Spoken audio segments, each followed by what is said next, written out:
Bonjour à tous les décodeurs et décodeuses qui sommeillent en vous. Aujourd'hui, c'est la fête de Pâques. Non, pas celle-ci. Et pour une bonne partie des habitants de la planète, c'est l'occasion de se retrouver en famille pour passer un bon moment. Partager un bon repas.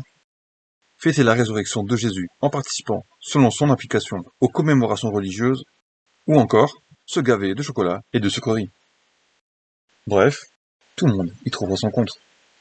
À cette occasion, nous allons aborder certains aspects et développer de nouvelles pistes de réflexion en lien avec la symbolique de cette fête.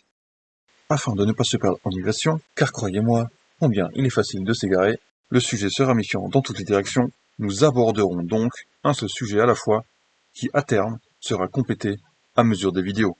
Il vous suffira de cliquer sur le lien affiché à l'écran, qui vous permettra de passer d'un sujet à un autre. Bref, beaucoup, et en particulier dans la région Alsace.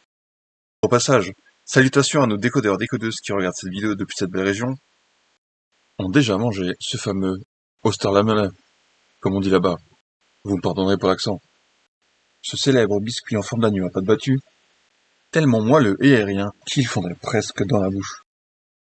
Mais quelle en est son origine? Il est établi qu'à l'origine, ce délicieux biscuit soit en fait un rappel à l'agneau de Dieu, ou Agnus Dei, Agnus, j'ai bien dit, qui lui-même se trouve être une représentation de Jésus-Christ étant tous deux des victimes innocentes, sacrifiées pour racheter les péchés des hommes.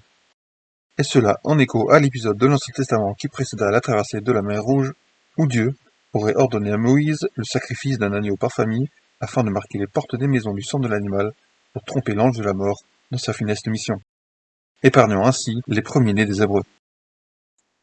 Sans conteste, nous avons ici un passage bien évocateur qui trahit une fois de plus la présence en substrat d'une même idée. Immanquablement, le nom d'Osterlamele vient faire écho à Ostera, la fête païenne, célébrée au moment de l'équinoxe de printemps vers le 21 mars, au moment où le soleil se lève plein est. Le phénomène est visible 3 jours avant et 3 jours après l'équinoxe. Ostera, du même nom que la déesse dont est fêté chaque année le retour tant attendu, après un hiver rigoureux apportant dans son sillage le renouvellement du cycle des saisons, symbolisant ainsi la victoire de la lumière sur les ténèbres. Une fois n'est pas coutume, vous me direz. Son origine se perd dans la nuit des temps, et ne manquera pas de rappeler, tant par son nom que son mythe, pour ne citer qu'elle, les déesses Ishtar et Astarté des récits du Proche-Orient, la Thor égyptienne, la Vénus des Romains ou encore Tanit de Carthage.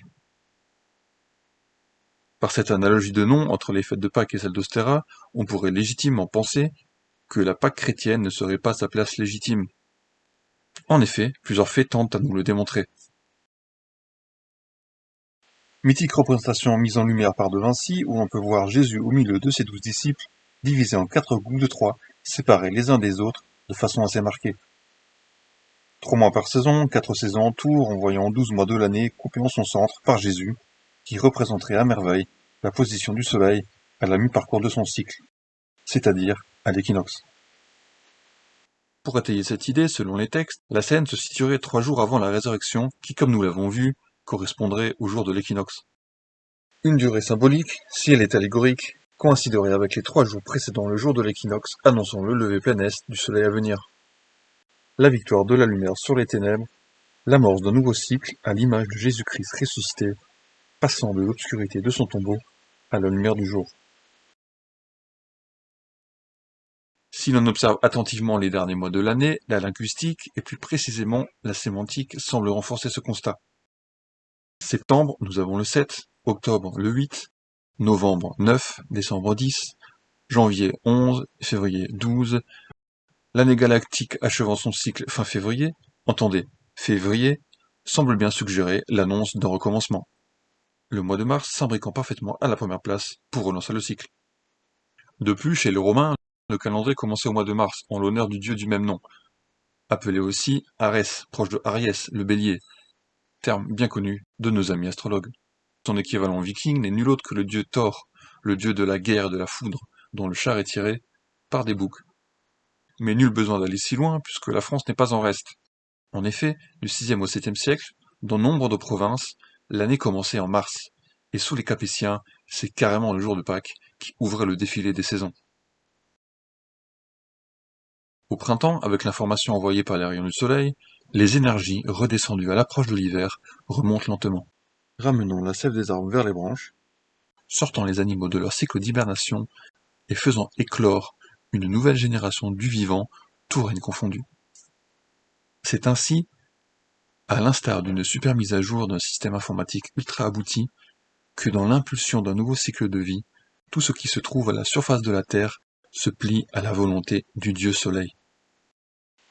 Alors, la fête de Pâques est-elle à sa place? Et pourquoi le premier concile de Nicée a-t-il alors décidé que la date de Pâques serait liée à la Lune? Car oui, officiellement, la fête de Pâques prend place à la première pleine lune, après le jour de l'équinoxe de printemps. Après cette digression, revenons à nos moutons, à notre agneau précisément. Il est intéressant de constater que le jour de la résurrection de notre agneau symbolique immaculé coïncide avec le début de l'année astrologique, à savoir le bélier, qui n'est rien d'autre que le mâle adulte de l'espèce. De plus, la traduction de agneau en latin, agnus, n'est pas sans évoquer le mot Agni, le feu, l'un des 4 éléments en sanskrit qui a donné son nom à une divinité liée également au feu dans le Rig Veda, le plus ancien texte connu à ce jour. Faisant le lien entre les hommes et les dieux, Agni est le messager sur son bélier volant, son bélier, pas son balai. Il se charge d'acheminer les offrandes des mortels, il est l'étincelle de vie, le protecteur du mal, l'instrument des sacrifices, représenté par le feu, la foudre et le soleil. Affublé de ses 7 bras, de ses 7 langues de feu, 7 rayons de lumière émanent de son corps. Des qualités qui ne sont pas sans rappeler un autre personnage ambassadeur de la lumière, l'envoyé, ayant le sens du sacrifice comme personne, et incarnant la volonté de son Père, sur la terre comme au ciel. Le hasard faisant bien les choses, il se trouve que le signe du bélier soit le premier signe de feu de la roue du zodiaque, elle-même composée des 4 éléments se succédant, 3 fois chacun à leur tour, selon un ordre défini, feu, terre, air et eau. Afin d'appuyer davantage ce constat, prenons un autre bélier célèbre, Chrysomalos, littéralement laine d'or. Chrysomalos est un bélier ailier de la mythologie grecque, la tribu du dieu Hermès, le messager faisant le lien entre les dieux et les hommes. Doté de la parole, il demanda lui-même son sacrifice. Il finit immolé et à sa mort monta au ciel et deviendra le premier signe du zodiaque. De sa dépouille, en est sortie la fameuse toison d'or, qui sera rapportée en Colchide, actuelle région des Balkans, pour être accrochée à une branche de l'arbre sacré et sera gardée par un dragon. Un artefact doré qui deviendra l'objet du voyage d'est en ouest des fameux argonautes, qui rappellera une fois de plus la course du soleil à l'équinoxe, où le soleil se lève, la nef. Et ce n'est pas moi qui le dis, puisque c'est nota bene dans une de ses vidéos sur Hercule, faisant le parallèle entre ce dernier et le personnage de Jason. Avec tout ce qu'il a dû lire sur le sujet pour monter ses vidéos, nous lui accorderons toute confiance. De plus, si nous remplaçons l'artefact doré incarné par la toison par une pomme dorée sur sa branche, et que nous remplaçons le dragon par un autre reptile persifleur, vous aurez compris. Et encore ce symbole cache bien d'autres choses lorsque l'on prend suffisamment de recul. Et ce n'est pas Disney qui nous contredira lorsqu'il offre en réponse la princesse à la chevelure éternelle d'or pouvant ressusciter les morts, un compagnon, Pascal. Un agneau? Non, pas cette fois-ci, mais un petit animal qui n'est d'autre qu'un caméléon. Animal qui maîtrise à la perfection les couleurs. Et qu'est-ce que les couleurs, si ce n'est la lumière décomposée? C'est pour ça que la divinité principale de la religion vaudou, Lisa, que l'on peut apercevoir sculptée sur l'une des 4 portes du palais royal d'Adonai au Bénin, prend la forme d'un caméléon, déambulant sur une corde où chaque extrémité est reliée à la lune et au soleil, passant de l'un à l'autre, de la nuit au jour, de l'obscurité à la lumière. À ce niveau, vous me croyez si je vous disais que parmi ces attributions on retrouve le rôle de messager? Une petite dernière pour la route? Allez, plongeons au cœur du récit de l'Odyssée, le célèbre récit attribué à Homère, déclinant en 4 parties, mettant en scène notre héros Ulysse, Odysseus de son vrai nom, et de ses compagnons lors de son voyage de retour, suite aux événements qui ont mené au récit de l'Iliade. Après quelques péripéties, nous retrouvons notre héros et ses compagnons à la tête d'une flotte de 12 navires, en route vers le pays des Cyclopes. Une fois sur place, intrigués par l'île voisine de celle sur laquelle ils ont accosté, Ulysse, accompagné de 12 volontaires, se met en tête d'explorer cette nouvelle terre. Interpellé par une caverne en surplomb de la plage par laquelle ils sont arrivés, et bien décidé d'aller à la rencontre de l'hôte de ce lieu des plus inattendus, nous retrouvons nos héros se gavant de fromage et de les trouver sur place, lorsque le maître des lieux, un cyclope haut comme une montagne, de retour chez lui, se trouve sur le seuil de l'entrée. S'affairant à rentrer son troupeau de bêtes pour la traite quotidienne, puis condamne l'entrée de la grotte au moyen d'une énorme pierre enfermant Ulysse et ses compagnons dans l'obscurité. Ce n'est qu'après avoir dévoré la moitié de son équipe que le Cyclope, une fois endormi, finit par être neutralisé, au moyen d'un tronc planté dans son unique œil. Profitant de l'occasion, Ulysse et ses hommes parviennent à s'échapper de la grotte au moyen de béliers dissimulés dans leur épaisse laine. La suite de l'histoire, vous la connaissez, après plusieurs mésaventures, Ulysse parvient à rentrer chez lui et retrouve Pénélope, son épouse bien-aimée. Récapitulons. Nous avons ici 12 navires, en route vers l'ouest depuis l'est, de Troie vers Ithaque. S'ajoutent 12 compagnons pour explorer la grotte, dont seulement 6, la moitié, survivront. Et notre joyeuse bande finit par ressortir de la caverne, accrochée à des béliers. Je ne sais pas pour vous, mais tous ces éléments réunis pourraient bien suggérer une toute autre histoire. Si les 12 navires faisaient à l'origine référence aux 12 mois de l'année, à l'image des barques zodiacales gravées sur le plafond du temple de Dendera en Égypte, célèbre pour son calendrier, idée renforcée par le même nombre de volontaires partis explorer la caverne, les 6 rescapés correspondraient alors idéalement à la division de l'année en 2 parties égales. Ajoutons que nos aventuriers s'échappent de la grotte avec des béliers, nous retrouvons l'illustration du passage de l'obscurité de la grotte à la lumière du jour, avec comme toile de fond le bélier, c'est-à-dire l'équinoxe de printemps.